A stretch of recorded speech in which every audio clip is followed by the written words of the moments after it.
Basket Brains, Disc Dorks, and Frisbee Freaks. Emerald City Disc proudly brings to you the greatest podcast in the world.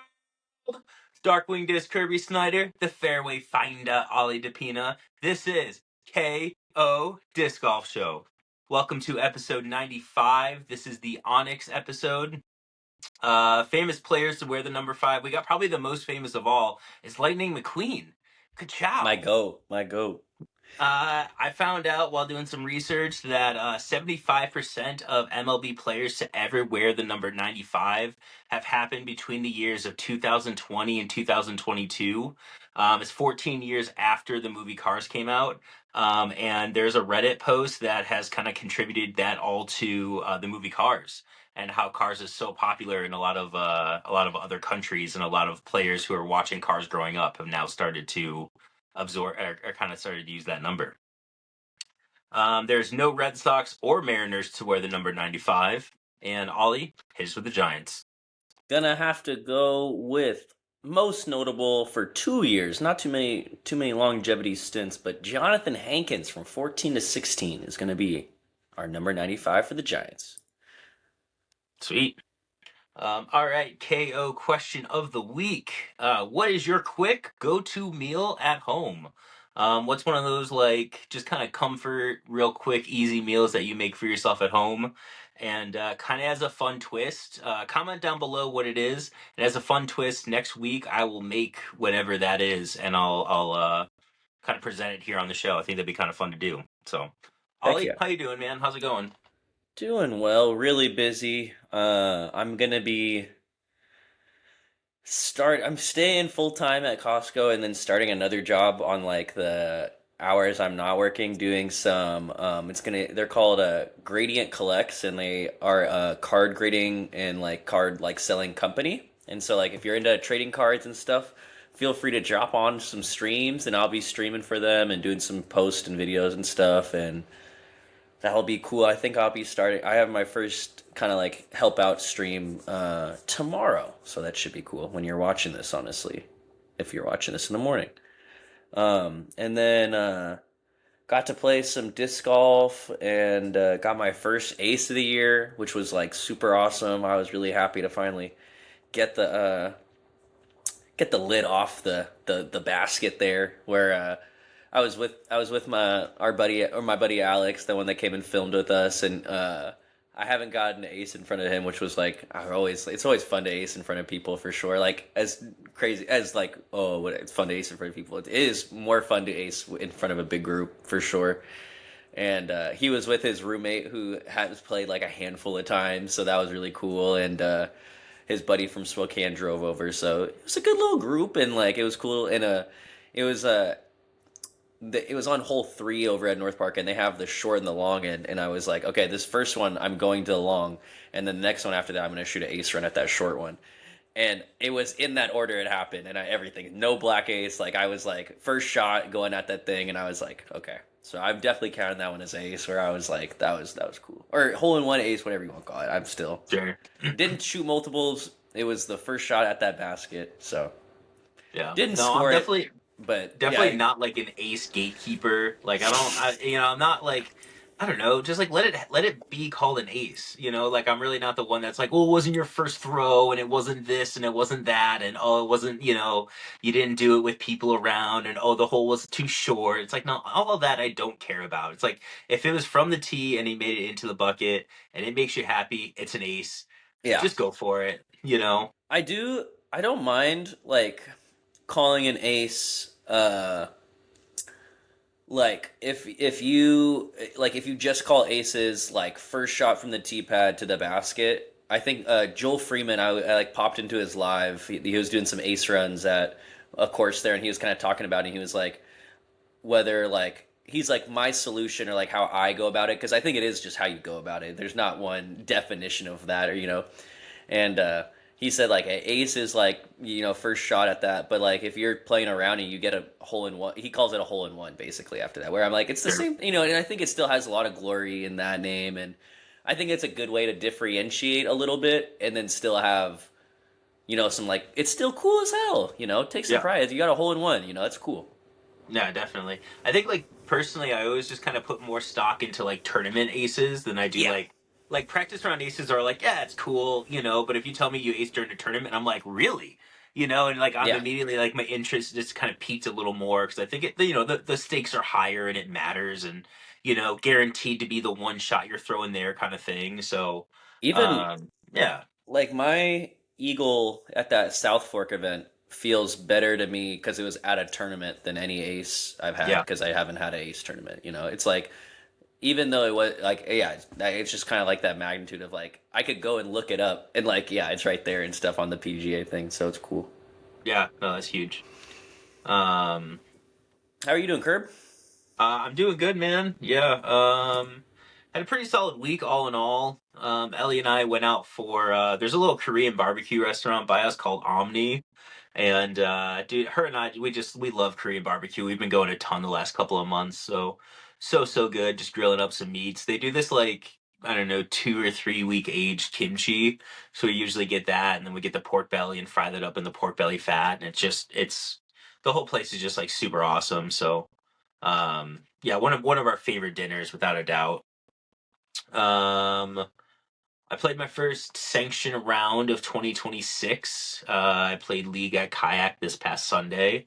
We'll kind of I'll get more into that during the tournament recap because there's really not too much else to get into. But yeah, nice getting out there. It's my first sanctioned round since the Tehran Open, which was in like I think like the end of September, maybe something like that. So Early October, something like that. Yeah, something yeah. like that. So yeah, been a few months. Been kind of a weird off season of like minor nagging injuries. Like I had like a hip thing for a couple of weeks. I had like an elbow thing for a week or two. And then going into the last tournament that we were hosting in at SeaTac like a month ago, I got real sick the week before. So just kind of a weird off season of not being like 100% the whole time, but um yeah, I was happy to get out there. I was happy to play. Weather wasn't awesome. But all in all, it was just a good time. Uh, yeah, I leave for California on Sunday. So it's going to be a really, really fun, really interesting kind of like turnaround. We're doing a tournament on Saturday. We're hosting a tournament at South Fork Landing. So tournament on Saturday at South Fork. Sunday I'll go to the store and I'll work ECD until 5 o'clock. And then basically at that time, I'm gonna get in the car and I'm just gonna start driving south, and I'm just gonna make it as far. Basically, just try to get to Pasadena as quick as possible. The plan is to get to pretty much like the Roseburg area, which is about 6-ish hours. If I can go like 6 to 8 hours, yeah. 6, 7. If I, yeah. If I can go about 6, 7 hours, down into like Oregon, camp out for the night, and then I'll kind of take the rest of the leg down to Pasadena from there. So um, no, I'm really looking forward to go. Like I've said the last couple of weeks, it's one of my favorite trips of the year. We just got the caddy book for it. It looks like they made a couple more par fours and they made the course have a little more teeth than it did last year because they're not dealing with the wildfires like they were around this time Mm-hmm. last year. So I'm super pumped though. I'm really really looking forward to it. It's been on my calendar for a while now, so should be a good time. Um, Battle of Seattle videos are out. Go check them out. Oh my gosh. I don't Yeah, think people realize how much work and effort the commentary video took. So just know that might be I think logged is the most hours put into any video to trying to get that yeah. uploaded. So yeah, it's all up and finally uploaded. Very happy about that. No, yeah, for sure. It was funny. I mean, it was funny, like you and I chatting on the back end and being like, "You're like, I don't know what's going on." I'm like, "I don't know what's going on either, man." And like, yeah. So we had it posted for a day or two. We had it posted for a couple of hours, and there were some like issues with like the video and that kind of thing. But Ollie got it all fixed up on the back end, and there's a video of us doing commentary on like Jeremy Colling, Simon Lizotte, um, Kevin Jones, and is it Austin Hannum, I believe, too. Yes, sir. Is the four of them. So Ollie and I did commentary over that, and then the other video that we did was Ollie and I playing that same layout out at Lakewood. So go check it out. It was a lot of fun. I think it's going to turn into like a reoccurring series that Ollie and I are going to do, where I'm going to go out and try to beat Simon's score. We've already had like Adrian Fernandez volunteer to come out and film for us, which is super awesome. So, Adrian, we're definitely going to take you up on that one of these weeks, like without a doubt, especially with you being so close to Lakewood. Really appreciate all the help out there. So, Yeah, and um, got some more information about like the OBs from Nick and everything. Where, I don't know. I'm excited to shoot this course, even though I will. It's not for my video, but I will be there playing it, and I'm excited. So it should be cool. yeah.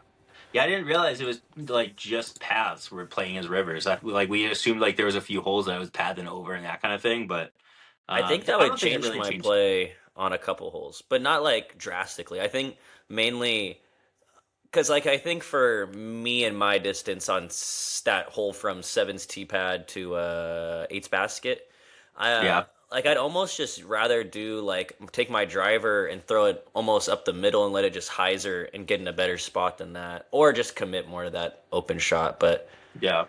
It it almost just kind of be entices you. Like you might be able to go like roller because if you do tail out too far to the right, it's just like well, you're not OB, you're just not ideal, but you're still far enough up. Maybe you can still make something happen up there. throw a big forehand from like that. If I can get like long of seven, like seven's fairway basically, and Yeah, I'm like going towards the pond that way, even that shot to where eight, I could feel like I could get to the bottom of Eight's Hill from like anywhere right there, where that's like not a bad shot. So I don't know.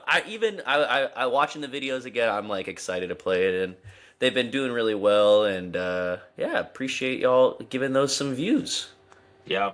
Yeah, I think the only actual hole that it would have changed our score on is probably like hole one, because I think you were. I don't think you were on the path. I think you I were over the was. path. You were on the path. Yeah, Oh, I okay. checked. No, I checked. I checked. I was like Damn. hoping. I was like, oh, Like like it's like not save him real. a couple of strokes. Yeah. Let me get my So redemption. No, no, for sure. I'll be honest. I looked. I was like, that was the only one that I could really think of. But yeah, Ollie's been busting out a bunch of shorts for us for the YouTube channel, and they've resulted in a bunch of new followers and stuff like that. So go check out the reels, go check out the shorts and that kind of thing. And yeah, it's been going really good. Really appreciate Ollie and all the work he's been putting in on the back end there.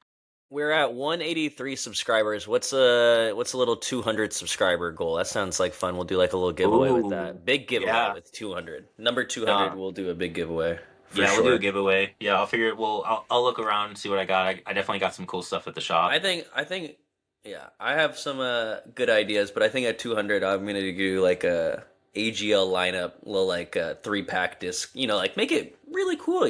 Like make Yeah, it not just one disc, get a couple or some cool swag with it as yeah, well. yeah. So That sounds we'll make super it good. cool. We'll make it good. More details on 200 coming. Yeah, really sweet. All right, time for the tournament recap presented by Emerald City Discs. Tournament recap by Emerald City. Emerald City. Emerald City. Emerald City Discs. Okay, no real recap necessarily. Like I said earlier, I did play in leagues, and I'm going to kind of go over that a little bit. We don't usually cover leagues here just because there's so many of them, and honestly, like leagues are pretty minor in terms of tournament play and competitive play and that kind of thing. They're a lot more casual. Not that they don't count, but it's just not necessarily like a B tier or anything like that. So it was Kayak Reds, as we reviewed just a couple of weeks ago, I believe. Maybe 2 weeks ago, we just talked about Reds. 3 weeks ago, we Two, talked yeah, about it. one of 2 weeks those. ago. Yeah, two or three. Yeah. Like I said before, I like playing Reds. I think Reds is probably the most fun course, or I think I have the most fun playing Reds out of all the courses out there. I did get to play. I played with the fucking goat, Chuck Knudsen. So that was super awesome. I know he's like a regular out there for the league. So when I was thinking about playing, I texted him and was like, "Hey, are you going? It's something I'm kind of tossing around." Da, da, da, da, da. And he's like, "Yeah, if I go, I'm going to take the last." He's like, "I'm going to take the last card." He goes, "I have a go kart race or a kart race the night before." And I was like, "What are you doing?" So we're kind of chatting about that. And actually, he sent me a link to it, and I was watching this kart race, and it was electric, dude. Like it I was, bet. oh my god. We were joking the next day. He was saying that like if you finished that race, just like got to the end of the race, you were in the top six, because it really was like all these cars going out, and they're all just like one guy lost his entire frame and he's off, and another guy's like spinning out, and it was pretty cool to watch, and he was really kind of giving like. I was asking him like, man, I see these guys coming up with a caution flag, and they're kind of like, jockeying left and right and back and forth, and he's kind of explaining that they're trying to like keep their position and they're trying to fight other guys off of position and stuff like that. And it was really he's so knowledgeable about it. It's really cool kind of getting to hear like the backside of things where I'm just watching it being like, dude, this is electric. Like the guy who won had never led the race at all until that last like 3 seconds where he jumped out in front and then took the So lead and sick. won. That's crazy. I was like, that's so exciting. And Chuck was like kind of picking on his car a little bit because they thought that they were going to go to a track that was going to be pretty small, so they didn't want to bring a car that could like really like ramp up to a ton of speed. They wanted to have a lot of agility, and they got there, and the track was actually like pretty big. So he was joking that they brought a spork to a gunfight, and I was like, that's pretty funny. So, but it was really really cool. I mean, really. Definitely something like when he goes to those again, I'm gonna have him send me the links. They like it was like a live feed that they did, and like there Yeah, wasn't I a, want to like see that. yeah, there's only like a couple hundred people total in the queue there, whatever it was, but the production was like above and beyond, man. They probably had like five or six cameras in there. They had announcers, they had graphics, they had like frame by frame and stuff like that. They had replays. Like it was really, I was super impressed with the product. It was really, really good. But yeah, I got to play with the fucking goat Chuck, and Billy Smith was the other guy who was on our card. Billy Smith is the man, super super nice guy.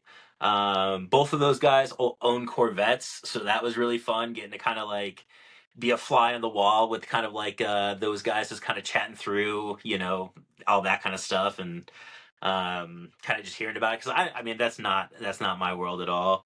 And I did have a funny realization while we were playing. I forget what hole we were on, but I realized that together they're Billy and Chuck. And like this doesn't really mean anything to anybody, but like Billy and Chuck was the name of a wrestling tag team from like 2005, 2006.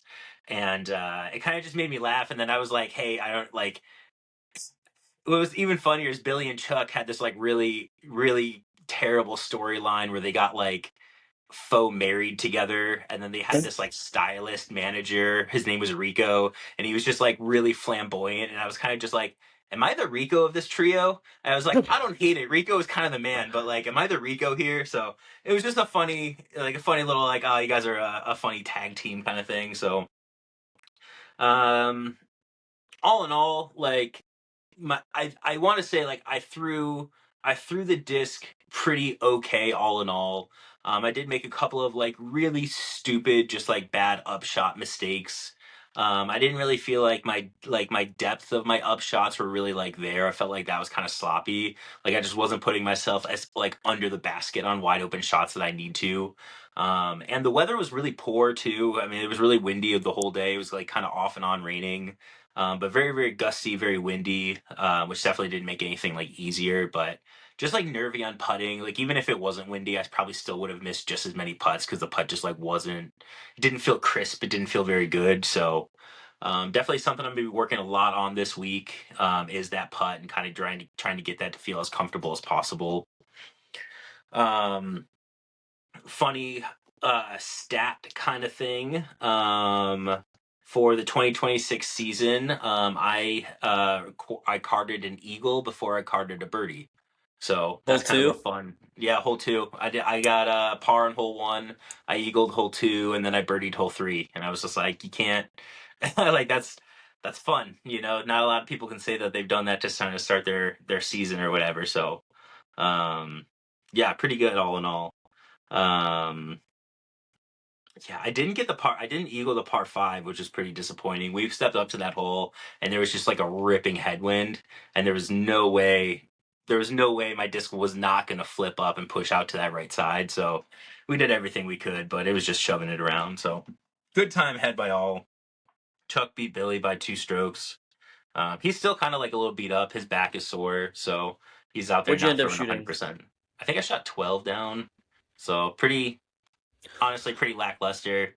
I think for Um, like how easy the pars are out there, like you're saying, like if you're not like 100% hitting your lines and hitting your like depth of your shots, and like it really is just like field work over and over and over again. But like if you're Mhm. not able to do that consistently, it's like you'll just walk out of there with a score you're like not satisfied with, or like you just could have done so much more. Where like I remember a year or two ago, or like 2 years ago, 3 years ago, where I was going, and like there's like a good streak where I couldn't feel like I get like more than like -5, -6 or something, and I was like, what is going on? Like I was like, I should be bombing this, and then Yeah. like had to put some stuff together, and then now it's like, yeah, you kind of get more consistently in that like 8, 10, 12 range, and it's a lot nicer. But that course, it shows teeth for undisciplinedness, which is cool.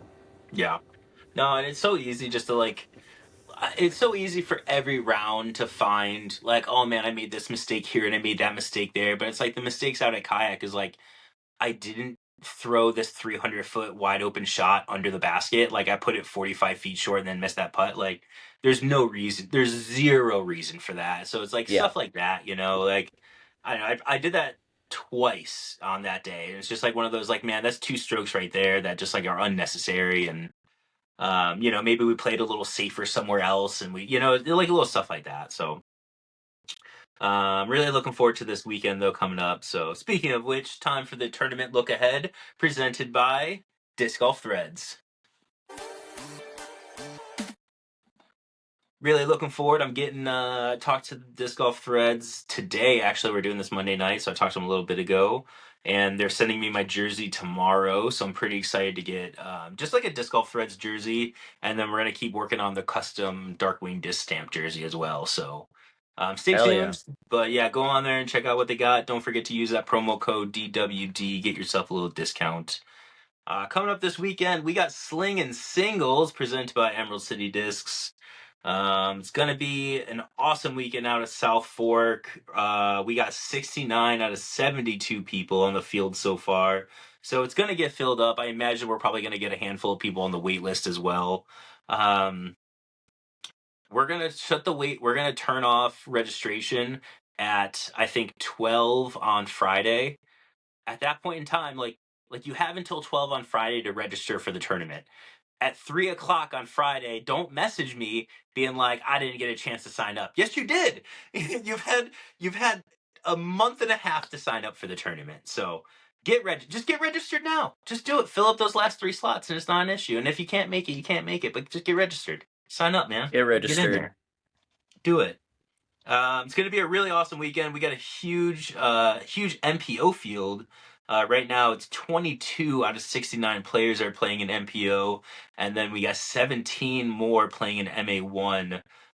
So more than Solid. half, yeah, like more than half the field is going to be out in the MA1 to MPO area.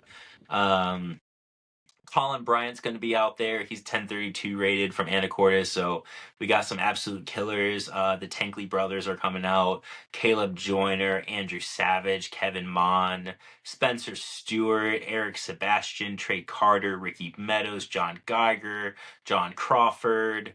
A bunch of absolute killers. A lot of really, really great Washington State talent. So it's definitely a weekend that you got to be. I'm gonna have to be sharp if anybody's got to be sharp if you want to compete.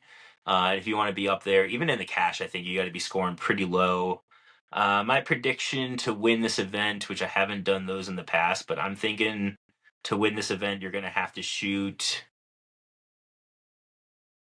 23, 24. I think 212s might do it, but I don't know if that's enough. It might actually have to be a I don't 25. think it's enough. I think that Yeah, I think it's gonna be 25 up. yeah. I think it's I think for you over under 25 up. I'm taking the yeah, over. over. See, if I set the line at 24 and a half, I'd probably want to take the over, but I would be tempted to take the under on that one. So, but yeah, you got to go out there and shoot, especially for MPO. We got to shoot pretty far down, pretty low. Almost pretty much a birdie or die course. Yeah. But yeah, I think this is the first time I've seen MPO have the largest field for like a little C tier like this. So pretty If cool to this see. is like say of what the year is going to be like, it's what I want to see. I want to see big fields and people competing. It's awesome. Yeah. Yeah, it seems like there's less tournaments going on, especially this time of year. When we get into the summer, I'm sure there's going to be tons and tons of stuff going on. But for this time of year, there's just not a lot of stuff going on, so all the tournaments are filling up really well. And I think that's a really good spot for disc golf to be, is because there's a minute there where we had so many tournaments and not enough people playing, and even before that, we had so many people playing and not enough tournaments, and now we're kind of finding that middle ground with everything. So well, it's cool to see. I'm happy to see the community showing out like that. All right, time for the weather look ahead, presented by AGL Discs. Weather look ahead. Together we can reduce, reuse, and recycle for a greener future for disc golfers. Oh yeah. All right. Looking at the weather here in Seattle. Wow, we got a couple of warm days coming up. I'm looking at highs of 57, 60, 56, and 57 for the rest of this week.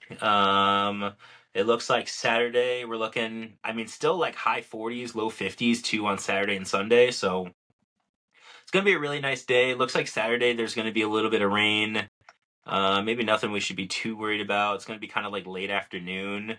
So maybe kind of at the end of the second round, we might get a little drizzle or something like that. But all in all, it's going to be a really, really nice week to play disc golf and should be a pretty okay weekend for it as well.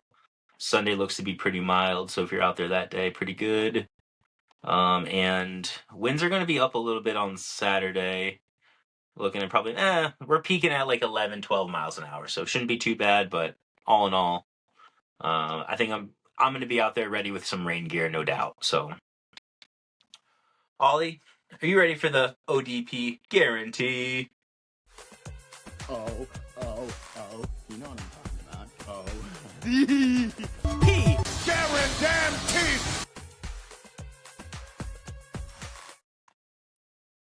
Oh yeah.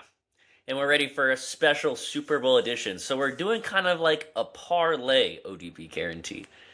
And this isn't sponsored, but you could find all of these odds and bets on Kalshi. I don't promote gambling or betting. I don't even gamble myself, so don't do it if you don't do it. But if you do, you can follow these lines if you'd like. And don't blame me if you lose. If you win, throw me some bucks. Come on, help a brother out.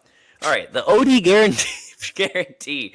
And this is going to be some football in one halftime show bet you can make. So you can parlay these. First, we're going to take the Seattle Seahawks for the win.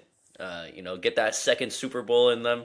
Great for the city. I want to see it for multiple reasons. And then we're going to take, it's going to be, what song is Bad Bunny going to open up with for the halftime show? And we're going to go with TT Me Pregunto. Lock it in. It's got to be the first song. So we're locking that in. So that's leg 2.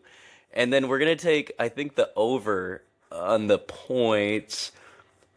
Or we're going to take the under on the points. It's going to be 45.5 points under.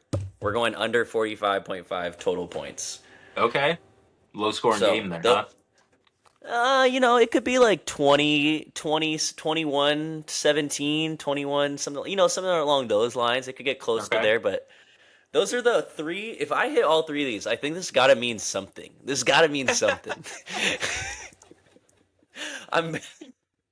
If I get all 3 wrong, I don't think it should mean much because it's a parlay pick. We're taking Seahawks, TT Me Pregunto, and under of 45.5 points. Hell yeah. Honestly, I don't know any Bad Bunny songs. So does that, was it TT Me Pregunto? Does it have like a banger like intro? I'm honestly not even that hip to this one. I know the other song, but on the odds it says 55% yes. So it's I was like, oh. You're just taking the odds, I see. I thought you had some gut, no, I like this song. The intro hits real hard. I got this vision. No, you're just going off. I like Bad Bunny. I don't think I could tell you what that song is. I'm sorry. I'm gonna look that up after the episode. That's so funny. Oh. All right. We like that one. No, that was great. All right, time for the local course review. I lied to you guys last week. I didn't do the intro video. I'm gonna try to get that done for next week. I'm working on it. I'm busy. All right, shut up. So, this week we're doing South Fork Landing. This is kind of like in honor of doing the tournament this weekend. Obviously, it makes a lot of sense. So, as far as South Fork Landing, Ollie, what are your impressions of South Fork Landing? Flat, but Flat. lovely, gorgeous. I think gorgeous and flat. Like I love looking around and just being lost in that course. I love the drive out there. You know, being living in Seattle, I think it's around like 35, 40 minutes to get out there, which isn't bad at all. To play tournament rounds or do like be at a course with like the such beauty through the pass and everything. But yeah, really flat. I think it's one of my like as an actual course, it's very very flat. That's um, it being flat is probably like one of my least favorite aspects of it, I guess, or kind of the thing that I would kind of like. I guess if I'm going to hold something against it, as far as being a disc golf course, it's how flat it is. The other thing that like is I don't mean to kind of start by crapping on it, but the other thing that I would say that I kind of like dislike about the course is if you like go out there and you're kind of just like standing around, you kind of realize it's pretty loud. It's very noisy out there because of the highway being so close. So it's just kind of this like being at Kayak this past weekend when you realize what actual silence is and you're like, wow, this is like so quiet. And then you're at South Fork and you're like, man, there's actually it's like there's always like a little bit of like background like murmur or something kind of going on. There's always a little bit of like white noise on the background. So it's not just like dead silent. The course is absolutely gorgeous though. I mean, it's one of the best kept courses in Washington State, gotta be. Anytime something's going on there, you know, the park is so quick about getting it fixed and getting rid of trees and mulching them up and that kind of thing. So, ow, sorry, my cat is attacking my foot right now. Teddy, stop. Come here. You're hanging out up here now. Say hi. He's making his little. I don't know. I'm pretty sure he's been on the show before. No, you suck. Yeah, go ahead. So, yeah, no, South Fork though. The other thing I think it could probably use the water features maybe a little better. There's no actual like water carries necessarily, but it does kind of take the pond that it has and does make the pond very scary in a way, right? You are throwing like 14, you're throwing right up to it. Um, 10 as well, you're throwing right up to it. So, while there's no actual like water carries necessarily, there is like a lot of like danger with the water there. So I do think that's a fun kind of interesting way to use the pond. When we do alternate layouts out there, as a lot of people have seen, we really like to make sure that we use that water and do some kind of water carry at some point. Um, um, I One of my favorite things about South Fork, and the thing I think I like the most about it, there is a bathroom on site that has like running water and electricity. Like that is such a luxury to have on a disc golf course. Oh It's yeah. actually really easy to justify like asking Ellie if she wants to come with me disc golfing and to bring her there because they have a bathroom where she can wash her hands and have a little bit of privacy, which is like so huge. And it's not like a honey bucket necessarily, which is like Yeah. awesome to have even like a honey bucket on the course, but to actually have like running water, so huge. I agree. 100% super big. They also Um, have the like diner or like whatever like food at the other yeah, end of the course and like another little like kind of convenience store, which makes it really another an amenity on the yeah, property where it's cool. yeah. I mean, you could walk down And there. It's parking. probably Parking's awesome there for sure. Yeah, that restaurant being like it's like a 5 minute walk down. You can just keep your car on the course and just walk over there, grab a sandwich to go, grab a beer, and head on back. So yeah, Yep. there's a lot of really great things that happen out there. One of the other things I think I love about South Fork is it's always really it's there's not a lot of foot traffic ever out there. Like when I go out and I play, like I specifically play in the mornings, and before it seems like before like 10:30 in the morning or anything like that, it's literally just the same. couple of people who are out walking their dogs, and I've actually gotten to kind of know Yeah. them a little bit too because I see their dogs all the time. So it's kind of give them a little wave, say what's up, kind of deal. But it really feels like if you're out there disc golfing, it feels like you have the course to yourself, and that's so amazing to do, especially for a place like that where it is kind of field work esque in a way. There's like interesting shapes and shots, but there's some pretty wide open space. So if you want to get out and you want to practice with some different discs or throw some unconventional lines or stuff like that, plenty of opportunity to do that kind of stuff. I think it's like because throwing in a field is how fun. It's like, would you go to a course where you can actually do field work and play at the same time? It's pretty fun. And I think they does a good job of not being like a boring open course. Like there's really fun lines, really cool shot shapes, really fun basket positions that do make it a fun birdie or die course. Where I think it does a good job of like keeping difficulty in a way where like the difficulty is like execution after execution after execution, and having a balance of like this is fun for every single level of golfer. These farther 400-foot shots aren't they're obtainable, they're birdieable for MPOs and MA1s that have the distance, but then it becomes a really tactical, like 18's a very tactical shot, honestly, for like MA2, MA3, MA4, where like you want to make sure you're turning a disc over to be in that field. You're making sure you have a good second shot, where it does change the golf a lot, which I do appreciate. I think, yeah, you hit on the head with just using the water would be awesome more. I think my favorite hole on that course is gonna have to be the par four off of a little eagle Oh, I had sure. one day at a Yeah, tournament, yeah. but that's only my own. And also, I think it's just like one shot I'd never get bored at. Like I think hitting that gap between the bush and the tree, or if you go wide right, hitting either one of them is just really rewarding. And watching that full flight and watching how far you can get up that hole is cool. Yeah, for sure. Yeah. No, that hole's really sick. I mean, I'm more partial to it since ECD added our additional Mando there to that tree at the end. I think it makes it more of a legitimate par four compared to like going on the outside route. Oh Which yeah, is, you know what I'm saying? It's just I'm like only the talking outside about that route's just like, version of it. what's that? I'm really only talking about the ECD version of Sure, it. sure, I don't yeah, really like two Boomin Heisers is whatever, but like when you have a Heiser shot into a cool tunnel shot, I think it's like yeah, the perfect par four. yeah, because it's not super long. I think I do think it makes it way better. And I've gotten kind of mixed feedback on that in the past.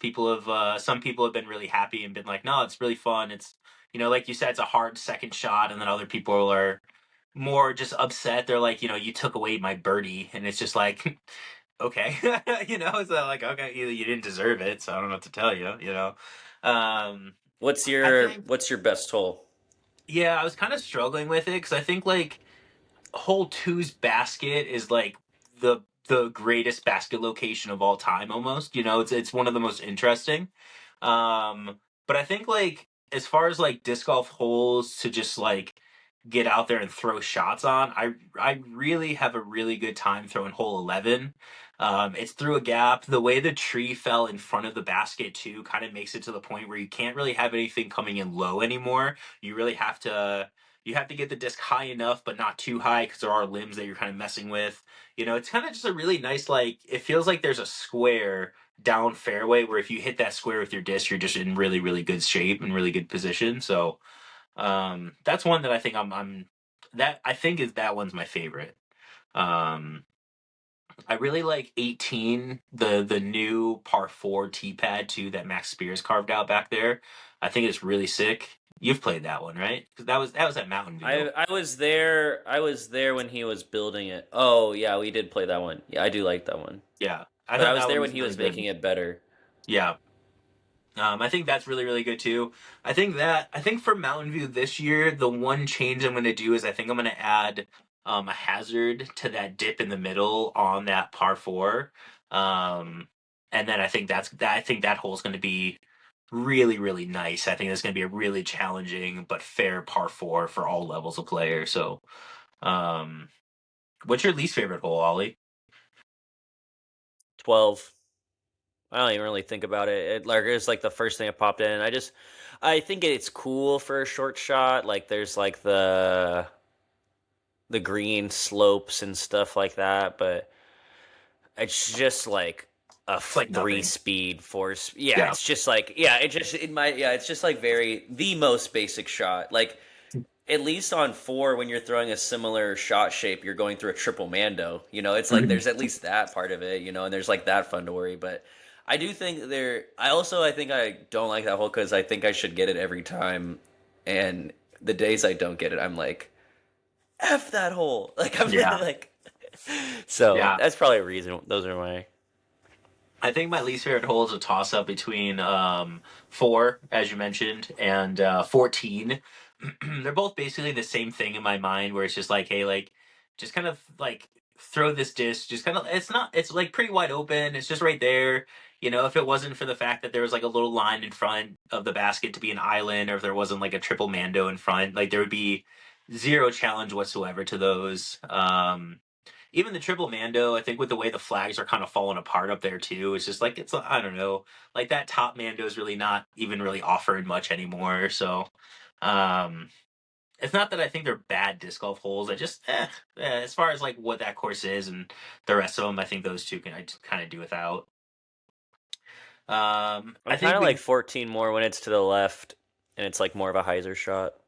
yeah. Like even though it's like not an ace run anymore, but I don't know.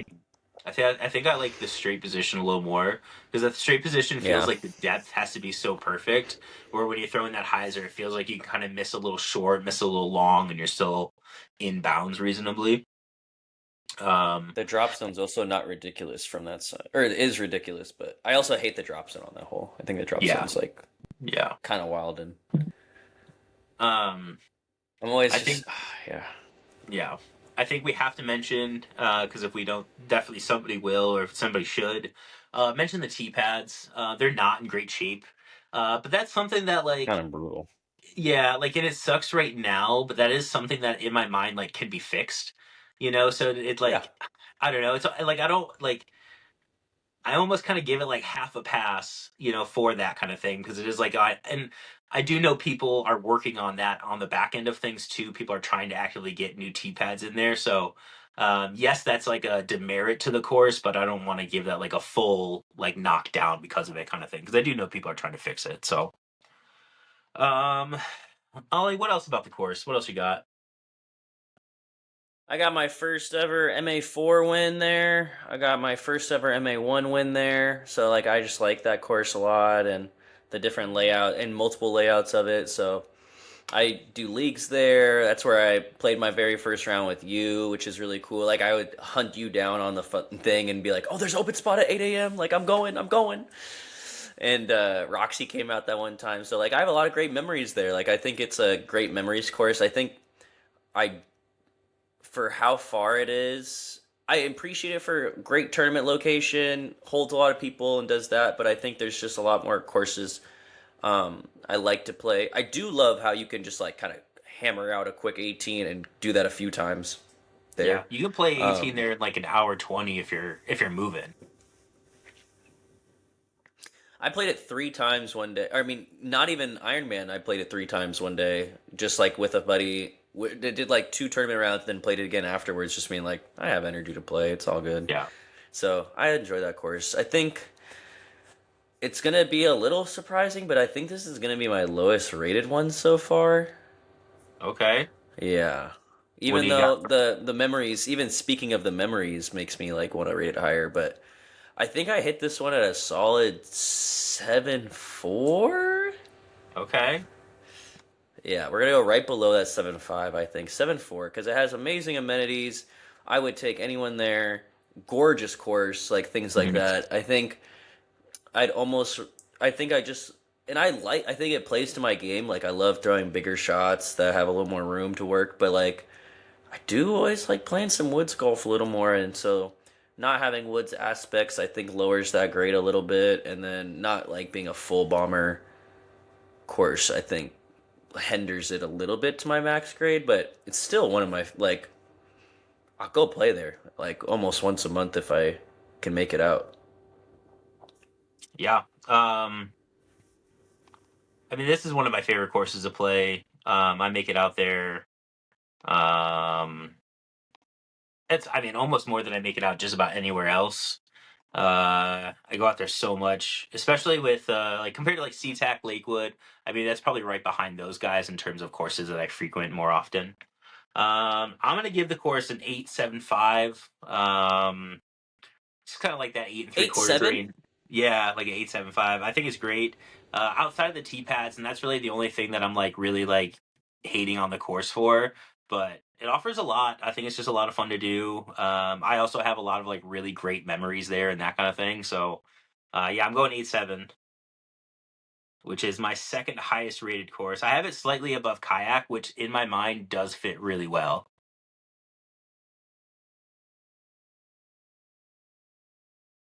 So that makes our average 8. It's gonna be like pretty much an 8. It's actually like 8 and change, like 8.075, but we're just gonna call that an 8.0. I guess technically it would round up to 8.1, so I guess it's an 8.1. So yeah, so we got South Fork landing at an 8.1, putting it right behind Kayak Reds, which came in at an 8.25, and right ahead of Terrace Creek, which came in at a 7.75. So comment down below what you would rate South Fork Landing as. Let us know. Okay, time for the KO question of the week. Ollie, what is your quick go-to meal at home? I don't really have one. It kind of just varies. I think like yeah, it just kind of varies when I'm in the mood. Like it will be like every couple weeks. Like uh been really digging on some like spam musubi and or like a spam and rice kind of deal. I Hmm. enjoy that. I think that's kind of been my go-to. Are you like cutting the like sautéing the spam up and just like putting the rice in it or something like that? Like how are you making that? Uh, well, just do like cook the spam and there's like a glaze. You like glaze it and everything like you would like a musubi kinda, and then yeah, just over rice with like a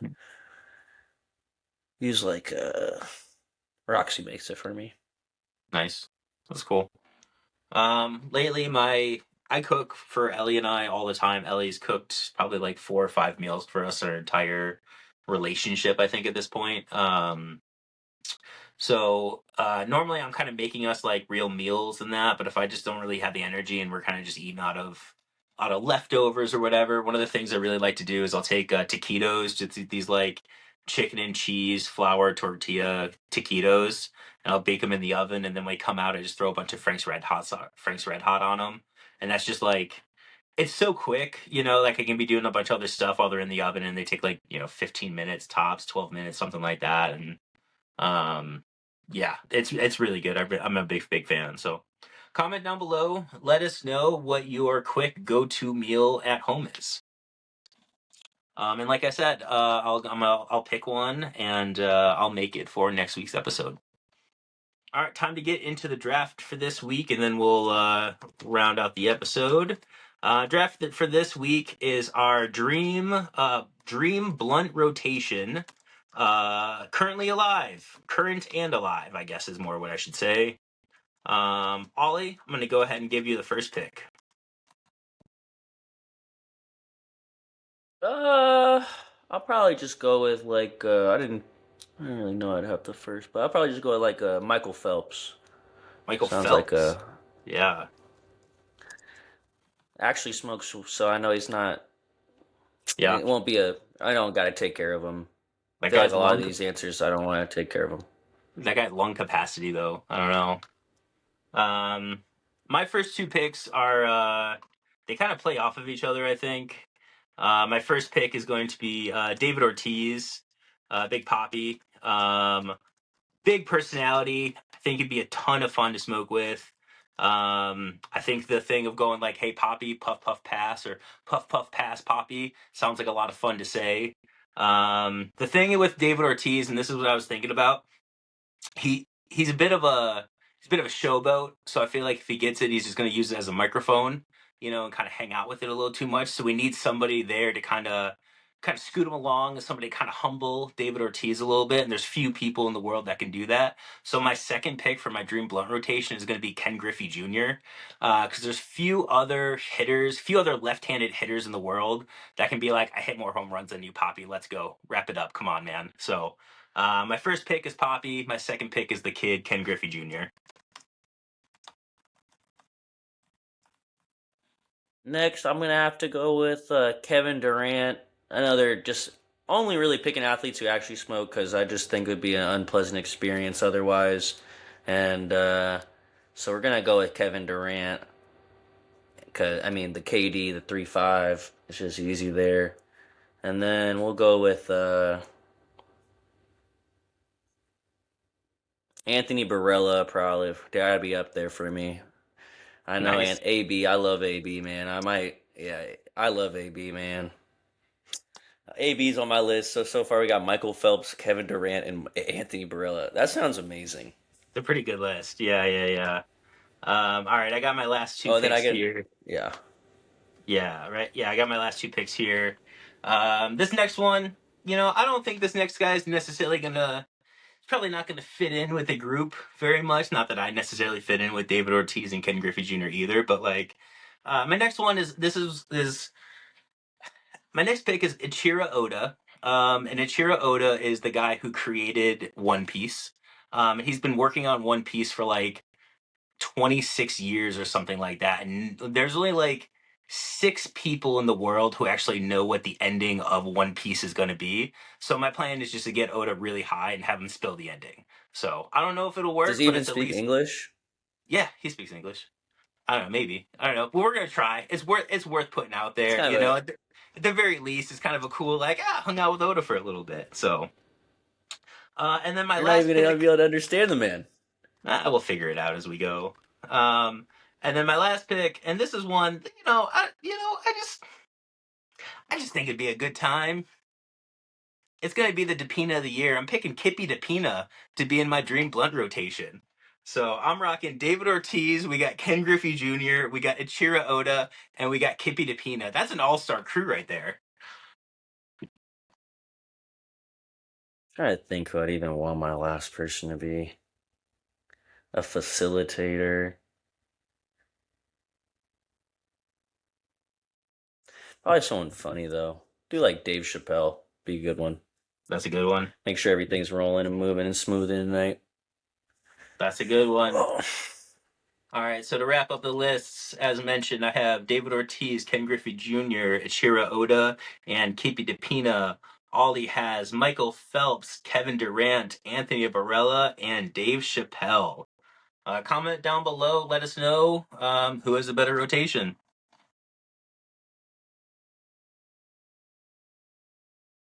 All right.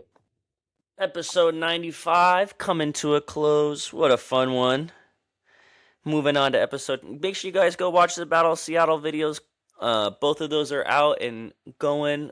Make sure you subscribe. Tell your friends, tell your parents, tell everyone to subscribe. The only place success comes before work is in the dictionary. Aim high, shoot low, and we'll see you next week. Peace.